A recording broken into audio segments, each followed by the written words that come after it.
এখনই কি শেষ নেইমারের গল্প, নাকি এখনও বাকি আছে আরও এক বিশ্বকাপ থেকে বিদায়ের পর যখন সবাই ধরে নিয়েছে নেইমার ব্রাজিল অধ্যায় শেষ, ঠিক তখনই এলো এক বিস্ময়কর বার্তা সরাসরি ব্রাজিলের প্রধানমন্ত্রীর কাছ থেকে।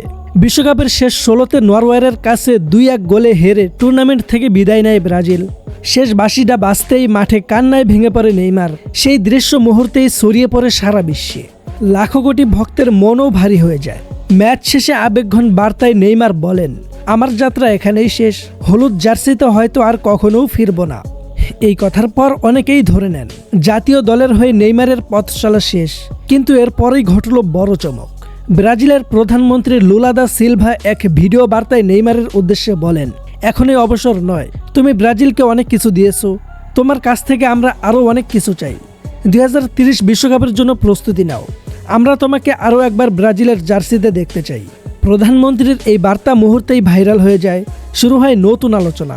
তাহলে কি নেইমার নিজের সিদ্ধান্ত বদলাবে? তিনি কি আবারও ব্রাজিলের হয়ে মাঠে ফিরবেন, নাকি এটাই ছিল তার শেষ বিশ্বকাপ?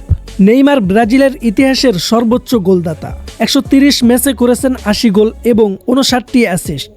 তাই তাকে বিদায় জানাতে এখনও প্রস্তুত নন অনেক ব্রাজিল সমর্থক। এখন সবচেয়ে বড় প্রশ্ন, প্রধানমন্ত্রীর অনুরোধ কি নেইমারের মন বদলে দেবে, নাকি অবসরের সিদ্ধান্তেই অটল থাকবেন তিনি? প্রিয় দর্শক, আপনাদের কি মনে হয়, নেইমার কি 2030 বিশ্বকাপে আবারও ব্রাজিলের হলুদ জার্সিতে ফিরবেন? আপনার মতামত অবশ্যই কমেন্টে জানিয়ে দিন।